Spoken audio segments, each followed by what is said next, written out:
Hello and welcome to the Supervisor's Soapbox, where we blow the doors open to the struggles and triumphs of the supervision world of BCBAs.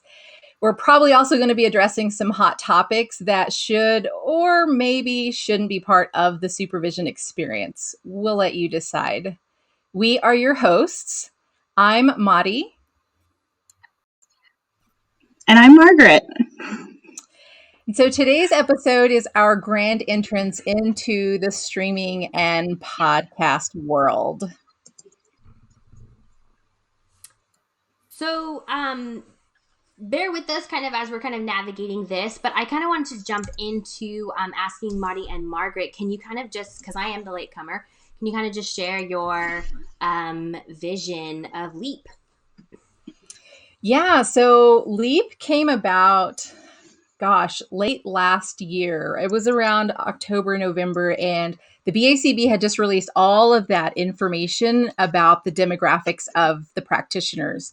And of course, I'm looking at it and I'm not shocked, but there's still that level of like, oh man, total, realization of how skewed and how much disparity there was in diverse practitioners. And so I got to thinking of, what is my role going to be in this? Like, how am I going to make change? Because I can be one of those that just talks about the problem, and kind of just rants about it, or I can try to do something, just little old me, and try to make some sort of ripple in this pond. And so I started thinking about, where is the breakdown happening, right? Where is these barriers, where are these barriers coming from, and these obstacles that are preventing diverse practitioners from coming into the field? And one of the things I kept hearing was, it's so dang expensive, whether it's paying for coursework and also paying for supervision at the same time, and then wanting to pay for a study group. All of those things were just these barriers that just kept coming up repeatedly. And so I thought, okay, well, let's start with supervision. That's one way, and maybe doing a scholarship. And so I ended up reaching out to Margaret, and because she had been posting some similar things on Instagram, and we just kind of started talking.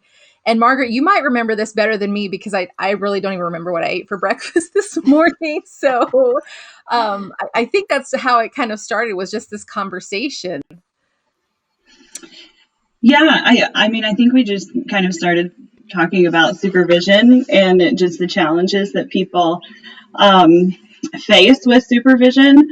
I always felt like, just even whenever I was a supervisor, that it wasn't that people didn't want to provide supervision. It's just that they had a lot going on and they weren't able to dedicate quite the time and energy to it that they wanted to. Yeah. And so I just kind of started throwing these ideas at Margaret. I'm pretty sure I overwhelmed her in the beginning.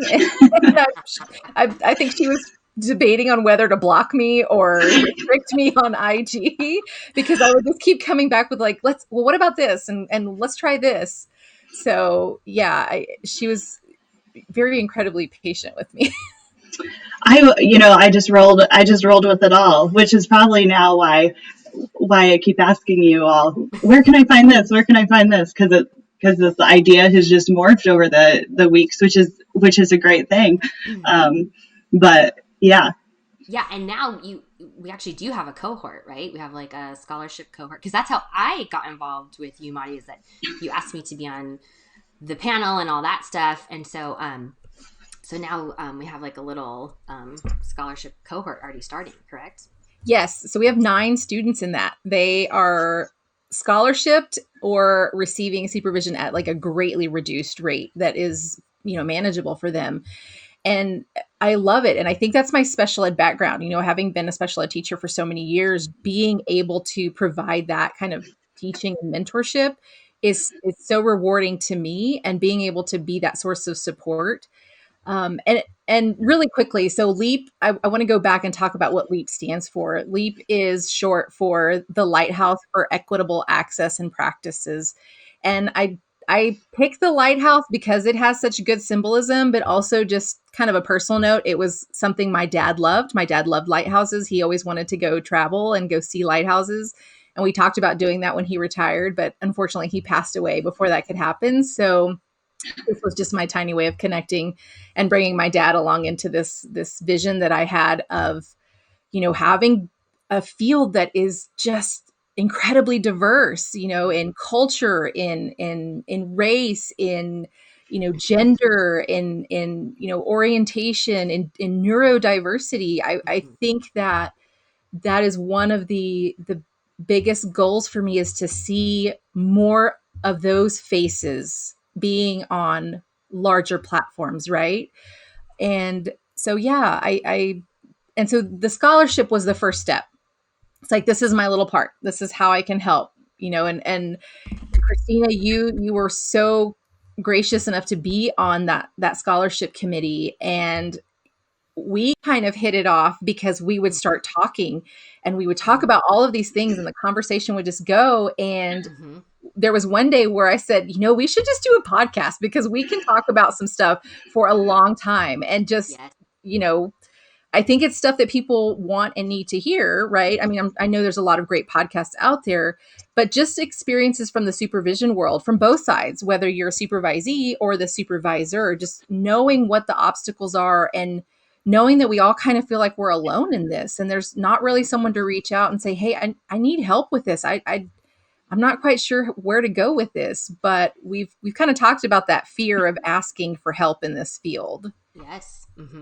Well, and I think too that we should really highlight some of the individuals that were chosen. And I really think when I was on the committee, I wanted to highlight this because, I'm in California, and we were talking about this earlier, that it's saturated with BCBAs here, like saturated.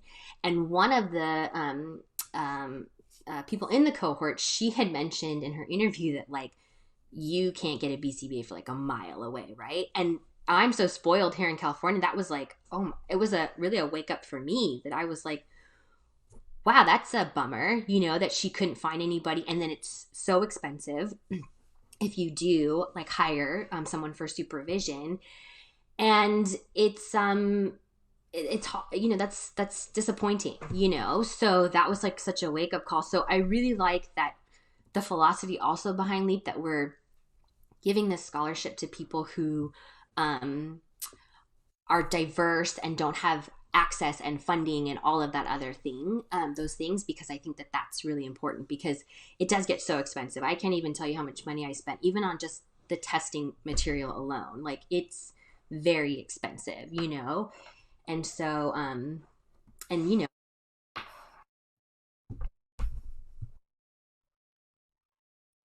Organization is still developing and morphing. But one of the things that I kept in the back of my head was, I don't want this to be competition, mm-hmm, right? I don't want to mm-hmm, compete with what anybody else is doing. I want to support what other people are doing. And so that was the first reason why I wanted this to be a nonprofit. I didn't want mm-hmm, this to be an LLC or a for-profit organization, because I didn't want it to come as a competitive thing, a one more competitive thing in our field, right? I wanted it to be that if somebody was struggling financially to acquire supervision, that they wouldn't have to make that decision of, well, I guess, I can get supervision and not be able to be part of a study group, or I can get supervision, but that's going to push back being able to afford even paying for the exam, right, and there are some amazing supervisors out there. I could list, several from the IG community that I have been able to connect with. And I thought, we don't want to take any supervisees away. Like, that's not the goal. But if they have someone that wants to be under them for supervision, but that person can't afford it, then we could step in and help support that, and make that a viable option for them, because right, they found who works for them, right? And so I definitely wanted it to be very clearly stated that this is in no way intended to compete with, what other people are doing and their amazing work, but rather, how can we support what their mission is, right? And making sure people have equitable access to some of these amazing things, whether it's Study Notes ABA or Rogue ABA, or pass the big exam. Like, why have to make that choice, mm-hmm, and miss out on some of these great things that people are offering? But then that led to, well, what are they walking into, right? Like, what Mm-hmm. are these supervisees walking into when they enter into a supervision relationship? And we've all heard the stories, right, from Mm-hmm. both ends. Mm-hmm. A supervisor is horribly overworked. They've got to deal with insurance, they've got to support parents, they've got to manage their staff. And I think, Christina, you were the one that was saying, like, that's from the jump, right? Like, Mm-hmm. as soon as you get those initials. You are expected to provide supervision for, because I think it's truly more in the agency world that you are expected to, okay, now take your 8-hour course, provide supervision, so we can kind of, a lot of agencies like to kind of build up their their people. So and then on top of like your caseload and do all that stuff. But there's no, we're not going to help design any type of curriculum or help you. You just, here you go, supervise. Here's a caseload of people that you have to supervise on top of all your other responsibilities. Yeah. And I think, Margaret and I kind of shared this too, that it's created this culture, right? This culture of, hey, I sucked it up and I had to deal with it. And so that's just now this generational passing on of, hey, I mean, we had to deal with it too. So it is what it is. And I think that's another thing that I want to try to tackle with LEAP is changing this mindset and culture of the supervision relationship. I mean, it is the most, I guess, pinnacle relationship that you will have coming into this field, and it can really make or break you as a BCBA. And so I think that, we talked about how much the field has exploded, right? The BACB released some of this information, and it's like, okay, how do we jump off of this train that's going so fast and say, hold up, let's reshape this culture and this landscape of what supervision is in our field. Yes. Go ahead, Margaret. You're going to say something. Well, I think going back to what you said with people kind of being expected to provide supervision to other people right away, I think that when a lot of BCBAs are doing that, they think about their own experience. So a lot of what they were doing was just like helping their supervisor out if like a treatment plan or assessment came up. So it was more just like helping what was needed in the moment, and not necessarily like this all-encompassing supervision experience. So when those are the experiences that the BCBA is having as their training, then once they're certified, then they're like, oh, okay, that's what I did, so that's what you'll do too. And we are missing out on a lot of things that way.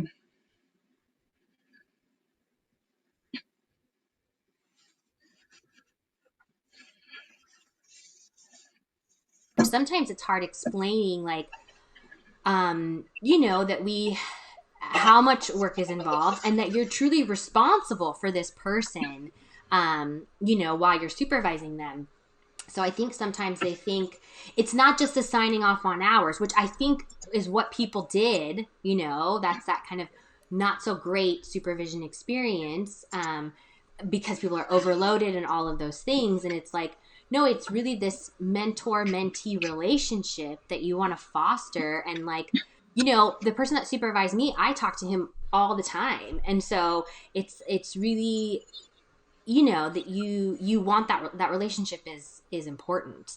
So that's why it's so important to kind of like take on this person. But I just feel like you feel like you're responsible for them too. You want them to succeed and do well and all of those things, Yeah, and I think that's genuinely the desire of supervisors. Like, they want their supervisees to do well, but it's just one more, it's kind of like that straw that breaks the camel's back, right, on top of everything that they have. And so as we were processing how LEAP was going to develop, and what the mission of LEAP was going to start encompassing beyond providing scholarship, was, how can we help supervisors on the other end, right? We're helping supervisees with that financial piece, with that, ability to find someone that will supervise them. But now how can we help and pay it forward to the supervisors that are in that struggle, right? They're in those trenches, and there's no one coming to, give them relief in any way, right? I mean, every month, here it comes, right? And so that's when I kind of reached out to both of you and I said, I have an idea. And I'm sure both of you were like, oh, here we go. There's not a million ideas on that brain dump board that we've got going already. But, working with the cohort and building these activities, again, I was like, this is time that supervisors don't have. What if we created a supervisor's subscription e-box?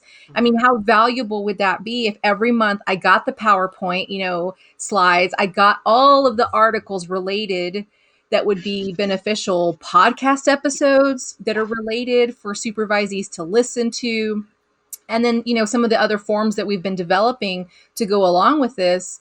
And, I just kind of threw it at you guys. And oh my gosh, if I didn't have you ladies. I truly felt like that was like a fantastic idea. Because like I was telling you girls earlier, like it's, a friend had reached out to me saying like, what's this? This is amazing. It's just such a great idea to give to supervisors to say, here, like, this will help guide you if this is what you kind of want to structure. I mean, you're just giving tools to supervisors, and it's like, do what you will with this, how you want to expand upon this, how you want to teach it, how you feel if this is a valuable tool for you. And so I think that takes so much of the grunt work out of that piece, because, we've talked about it before, supervision can feel like a full-time job, And so if you have that kind of grunt work done a little bit for you, and then I think too, it's like topics that you didn't necessarily, oh yeah, that's right, this is a great topic to kind of talk about, and so that's where I'm having a lot of fun with this, of like, what's going to be the topic, what are we going to discuss, what are the cool activities, because I think that's why the three of us vibe so well, is that we just love going on these like philosophical conversations of the field and this topic. And really, I mean, Margaret's like, I'm messaging Margaret on the side about all of her precision teaching, and I'm like, I couldn't even tell you. I know the chart. That's it, right? And so, like, she's like, it's amazing. Once we get, you're gonna love it. And I'm like, okay, I'm gonna love it. Maybe it'll spark an interest back in. So I think that's the so cool great part, too. If you have your supervisees of like, hey, how do you want to use this tool, in the field as well? So you can.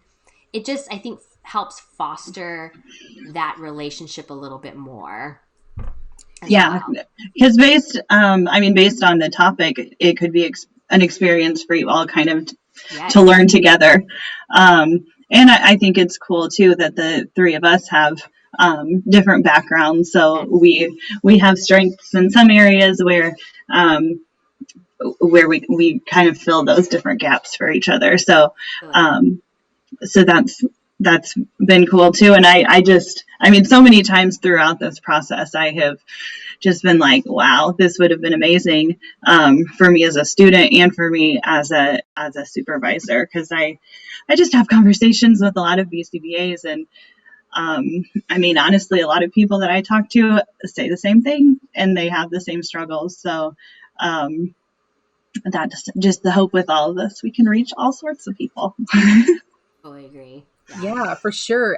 And for it to become this community where it's safe to say, hey, like, that's a weak area for me. Can you give me a little bit of mentorship? Can you show me like how this works out?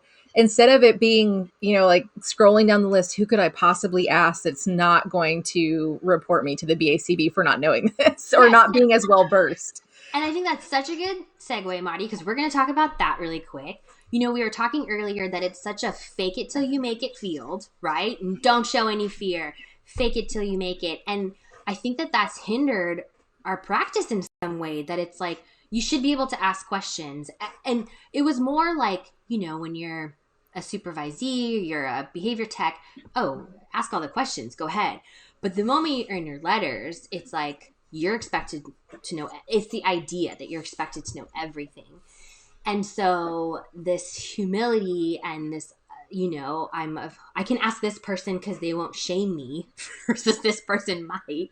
So I love that you mentioned that. Like, we want to create that community of, it's safe. You can ask a question, my weak area is precision teaching. I was telling Margaret and you, Marty, too, like, I went to Dr. Kabina's 2-day conference. I couldn't tell you one thing from it. Like, you know what I mean? Yeah, yeah. Well, and here's one better. He was actually my professor. So There you go. that's no, it Shout might out have to been Dr. a- Kabina. It was a right. great You're conference. amazing. And this is how naive I was, right? When he was my professor, I had no idea he was like this rock star, right? And then I see him later doing all of this stuff. I'm like, oh yeah, he was my professor. And someone goes, what? I said, yeah, he was my professor. And I don't remember a lot because I had just had our third little one. And so, it was like, I got the work done and I was exhausted. I was a mom of 3 and I was working full time. So Yeah. sorry. No, same. Totally not a reflection of Dr. Kabina in the It was least. a fantastic conference. He showed this amazing video in the beginning that I'm like, okay. And I couldn't tell you one thing from it. So, like, I think that we can talk about, like, or just create this community of what is a weakness for us or what we want to work on, both in the ABA world, but also, like, some of our social justice passions as well. Like, all of those things kind of tie into it too, which is why it's so cool to kind of, to be a part of this community. And it's something that, we all 3 really share, jointly in.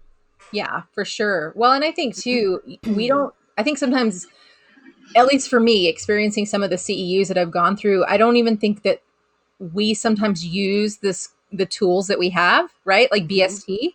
And so, like, even as a consultant where I provide professional development, a lot of times teachers will come back and say, can you model this for me? Because it sounds great in the training, but then I go back to my classroom and I'm like, how do I start this? Like, what is the first step? And so I think too, we have kind of skipped out on some of the skills that we talk about implementing, right? And we don't necessarily do that for the things that we're teaching or training on or even learning. So I think that's one of the big pieces too, is we go to these amazing conferences. Like I remember hearing Mark Dixon talk about Peak, and we got the kit, we got all the stuff. And then I was like, okay, now what? Right? Like, how do you jump off that cliff and start and do it? Because there's this fear that I'm going to screw this up and the kid is ruined for the rest of his life. Like, that's it. It's over. Mm-hmm. Well, and I think too, Aubrey Daniels is a big in the OBM world, talked a lot about that you don't just train and then push out. Like, it's training. That's the first step. And then you have to expand upon that. And I think you're totally right, Madi. It's like that piece where, we just expect people, like, we gave you a training on it. Now go do it. It's like, well, yeah, I sat in a chair for 2 days and like I wrote great notes, you know what I mean? But like, I think especially like as our science, we're so like applied, we apply it too. So that's like such a great point as well.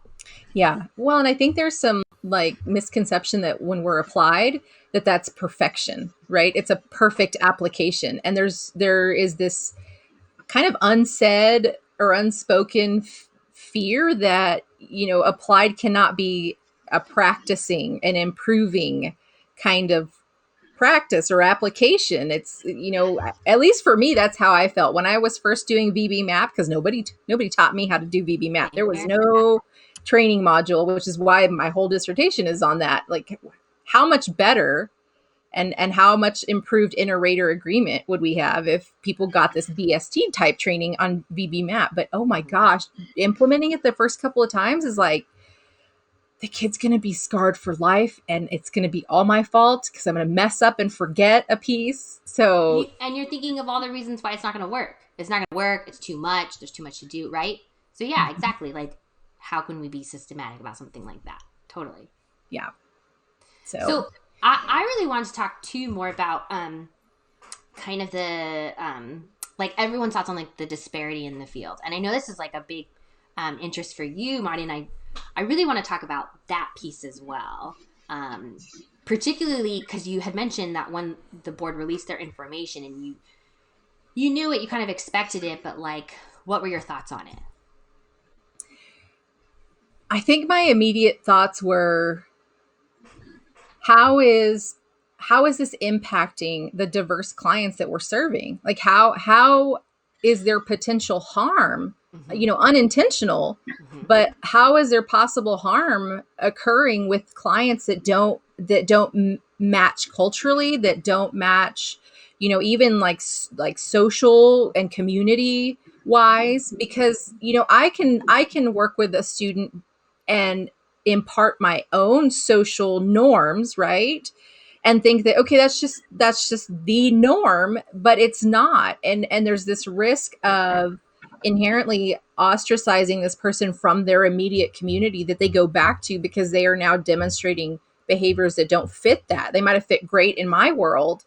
And so I think it really just kind of started me down this path of how how is this in the long run going to impact, our field and our effectiveness as a field? And then yesterday or today, BABA, the Black Applied Behavior Mm-hmm. Analysts organization, they posted about this article called "The Weirdest People in the World," 2010, by Henrik, and it talks about how our science has been grown from this westernized, educated, industrialist, kind of rich population sample. And it's like, wow, we've got a lot of work to do. And being a Latina, being autistic, being not of the norm, I thought, where is the research, right? Where is the research run by diverse groups with diverse, populations? Where is it? And Mm-hmm. if we start to see this come out, how is this going to shift the field, Yeah. right? And Margaret, you had commented on my last post really about, because my big pet peeve is like recommendations and hours, and why aren't we allowed to start like evaluating the cultural norms, the family norms of what would fit. And you had even said, like, we have to talk about this, right? And so I've been thinking about this for a while, and I'm a white woman, so I'll just throw that out there.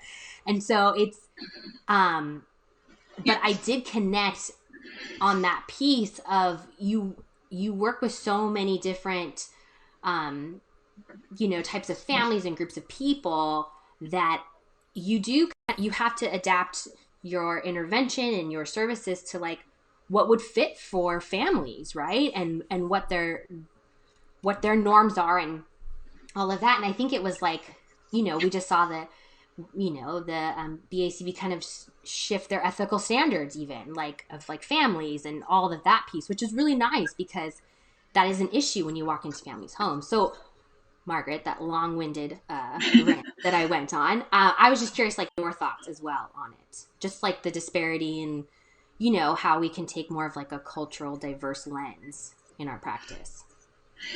Yeah, I mean, I think that just like a lot of other people, just kind of current events, just Yeah. you don't necessarily fully understand things that are happening until it's like in the forefront, and you're really kind of pushed to reflect on these things. For me, the bulk of my ABA experience has been in a clinic setting. And so, yeah, I mean, especially amongst like the BCBAs that I have worked with, there hasn't been like a ton of diversity in that aspect. It was interesting. I live in Indiana, but my husband and I moved to Chicago for a year, and Chicago is much more diverse than Indiana. So that was kind of really my first like exposure to really like challenging my thoughts is going into different homes and seeing how ABA can look different whenever it starts to really be centered around the family and how it just works best in for the people that they're serving. Oh, for sure. Yeah, for Oftentimes sure. a full-time clinic setting isn't really reasonable. Yes. But I think that truly just like having those different experiences and having kind of that moment where you are like, yeah, I I probably should like reflect upon this a little bit more, is necessary. Yeah, and I got into ABA like in the in-home world, and now I work for a school district, so I don't get to connect with families like as much. But I live in Southern California, so Southern California, they want a lot of Spanish speaking BCBAs, right? I mean, it's just how you connect with families. You can work with parents more. It is what it is. But I remember telling like my supervisor, like, I'll take the Spanish speaking case because my Spanish is like, so I could get by. Um, but it's just like I wanted to kind of open my lens and work with so many different families too. I it's really a deficit. I couldn't work on ABA stuff with a family that only speaks Spanish, unfortunately. But it's it's the same. You also go into families' homes and you see. I just feel like you have to go back to like adjusting what would work for them, and that's been my big kind of pet peeve or issue is like we should be taking those things into account.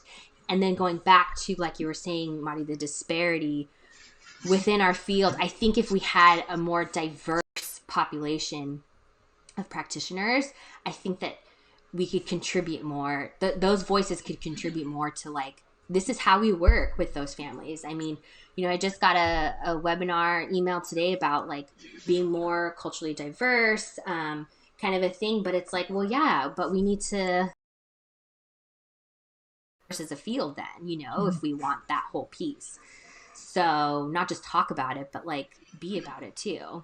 Right. Right. And I think that whole thought process for me like circles back around to the supervision piece, because it requires one, diverse groups being able to access supervision, but then that supervisory relationship needs to be about the supervisor being willing to listen to the supervisee who has that cultural competency already because that is their culture, and to be able to allow for this reciprocal relationship where I'm not always the teacher, I'm not always the mentor, it might be you mentoring me as to how this application of ABA should work with this family and their culture. And so that's how for me it's circled back into the whole supervision piece, and what behaviors can I exhibit, what can I actually do to contribute to removing this disparity, right, and providing equitable access. So for me, all of these issues that we're kind of touching on can circle back to the supervisory relationship, and how we can either make or break our field as far as the direction we go with becoming more culturally diverse, with becoming more, and I don't even want to say competent, because I will never be fully competent in someone else's culture. I can achieve a level of humility and Mm-hmm. understanding and respect for that culture and the differences. But there may be times where I have to say, you know what? I know someone, another analyst who is of your culture that will do a much better job than I can, and to be able to remove ourselves from the stage sometimes to say that this is a good match, right, and my feelings aren't hurt by it because this family needs that. It's not about me at that point. And so I think again, it all circles back to that primary relationship that we have with supervisors and with supervisees. But do you think that that organizations could do that? Like, I think sometimes it's like, okay, you live in this area, so here you go. Or for my colleague and I at the district, we do kind of say that, like, you've worked with this teacher before and you're just better with this teacher, right? So I want you to take this case, kind of a thing. But I think for certain organizations, they look at it as like convenience, monetary issue. So do you think that the field could get there where more like-minded people say, I think we need to look back at what fits for this family or even this client? I think it could, but there's some really important things need to happen. First, the field needs to be diverse, more Yeah. diverse, right? So that we can access diverse practitioners. So that's the first hurdle we have to jump. And then the next is things like insurance, right? And licensure issues between states, like all of those logistic pieces that might hinder us from being able to call up a colleague and say, hey, I've got this family. I think that based on your knowledge, based on your cultural competence, because you have a similar culture or you are of the same culture, I really think this family would benefit so well working with you, and not have to worry about, okay, transferring insurance, Yeah. all of that nightmare. And I think, anything is possible, right? It's just up to how it depends on how hard people are willing to push back against these systems that are in place that can keep us comfortable, right? So then I feel like we should talk about that next is pushing back. So because I feel like the three of us love to push back and say, I disagree with that. I don't know about that. And I think all three of us will listen. We'll listen to what's coming back. But I feel like we've all had conversations where we say, I don't agree with that. And I don't necessarily, I don't think that would work. Right. Right. But it's always, like we say, the Wizard of Oz, the BACB, that you feel like Big Brother's watching you. Are they going to come and take your certification away Right. if you push back? Or like we were talking about yesterday, or, what I was listening to yesterday of like misinformation being spread. But I think that, and then I got scared where I was like, well, am I spreading misinformation because I disagree? Right? Right. Yeah. Well, and the funny thing is I think it is our field's version of cancel culture, right? Yes. If I don't agree with you, I am not only going to block you from IG, but I might just report you to the BACB because I'm totally PO'd at what you said. Right. But to me, that's the scary, slippery slope to go down, because we at some point will begin to lose our scientific lens. And we kind of talked about, like, what's the difference between a cult and a science, right? We have to stay objective in our practices. We have to be able to recognize that whole philosophic doubt, it wasn't for everybody else. It was for us and our own work. Like, you have to have that healthy level of skepticism in everything that you do. And it has various names. We call it imposter syndrome, or whatever else. And I see these awesome ideas about, well, you've got to let imposter syndrome go. Like, but for me, that is my humility check, right? Right. That is my philosophic doubt at work every single day. That, do you really know what you're talking about, right? Like the couple of times that I've worked with your team before, I'm like, am I sure I know what I'm talking about? Because now people are listening, and that's scary as heck. But for sure. Yeah. but it makes you maintain that student practitioner. I am always a student of this field, and if I can't listen to someone else's thoughts, and then I can't say that I am for diversity of anything, because it's not just diversity of culture and ethnicity and gender and identity. It's diversity of thought. Totally. Yeah. Margaret, what do you think?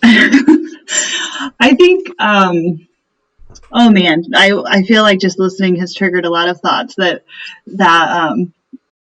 yeah, we could talk for a long time about this, but I think that there's just become a big, like, competitive nature amongst it, and I am starting to see signs of, like, that kind of breaking down a little bit, but I think a lot of it does come back to training and that supervision piece, and you having supervisors that are giving supervision the way in which they received it.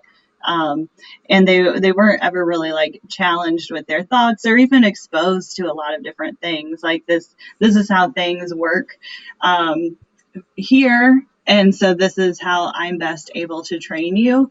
But just also being able to sit down with a trainee and saying, like, wow, here's a little dicey topic I came across. Let's have like a compassionate conversation about it. Yes. To just really explore like your thoughts, on it, like how it can be actually like implemented and change your things. I think just being exposed to a lot of different things can really change just the way that you approach different situations.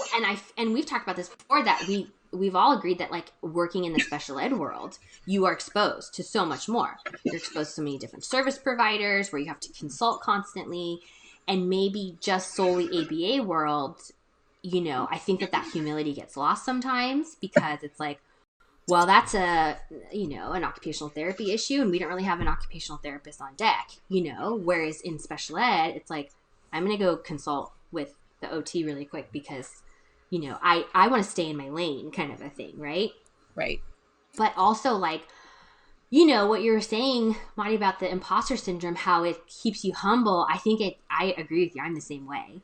And it is where people do listen to you, and they're not like, they're smart people. They're like people that like are very educated. And I get the same way where I'm like, oh, I don't know if I'm smart enough to be talking to you right now, So Right. it totally gets like scary.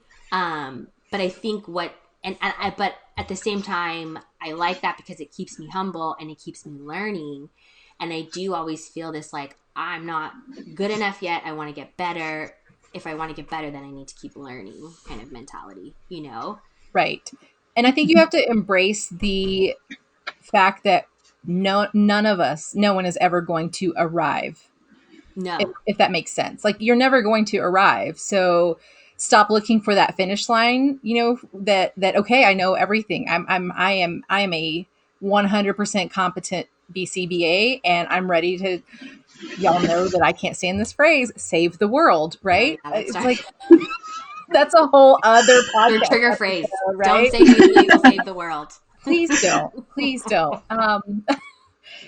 Because yeah, that's a whole, I'm not even going to jump on that. I'm not jumping on that soapbox today. No, I feel like, yeah. A different time. Day. Yeah. But, and I think another thing too, and I kind of put out a poll on my other IG, was how much feedback and like criticism do behavior analysts get in the clinical world? Because in the special ed world, oh my gosh, your principal, your administrator comes in, you get your, evaluations, multiple times a year, and you get really used to hearing that your work sucks and you need to do better, right? So there's that level of, I can take feedback and I can take criticism well, because that's been my whole life since, 2005.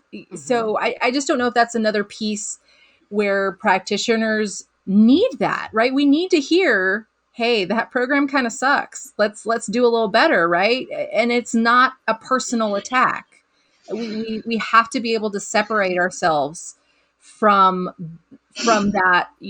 What I create is who I am, and my value and my worth is based on how perfect this program is, as opposed to, that is my work. It will always be able to improve. And I want someone to be able to tell me where it needs to improve without the shame, without, that. I think that's the important part too. It's how you're, delivering the feedback. It's true in special ed, and just as being a consultant now, you walk into, with a team and they are like, let's watch this blow up really quick because she can't do it, kind of a thing. So you feel all eyes on you at all times, versus probably in the clinical world, it's like the support is maybe different. So yeah, I think that, you're definitely used to having to perform all the time. But I do agree in the clinical world, like how you're taking feedback without the shame, without saying, you're looking at data, but like there's a context to it, right? Like, let me tell you about this particular client and where we're at. And sometimes I think, and I'm sure insurances do that, they just look strictly at data. Like, this isn't working. Like, what are you going to do? Only graphs. And so sometimes I think that, that could be a hindrance too in the field as well. And that, I think that could be another really good episode about how Yeah. we can really over focus on quantitative data and we just kind of throw qualitative out the window. And thankfully, we have things like ACT, acceptance and commitment therapy, trauma informed ABA coming along, where it's like there needs to be some examination of quality of life, right? Not just did this work? We have the data points, but is this client even happy with what changes are happening? But again, that's a future episode because we could talk about I that wrote it for down, hours. so we're good. Yeah. So I think really quickly, because we're getting ready to wrap up, I want to share with those that are viewing with us today and that have joined us today.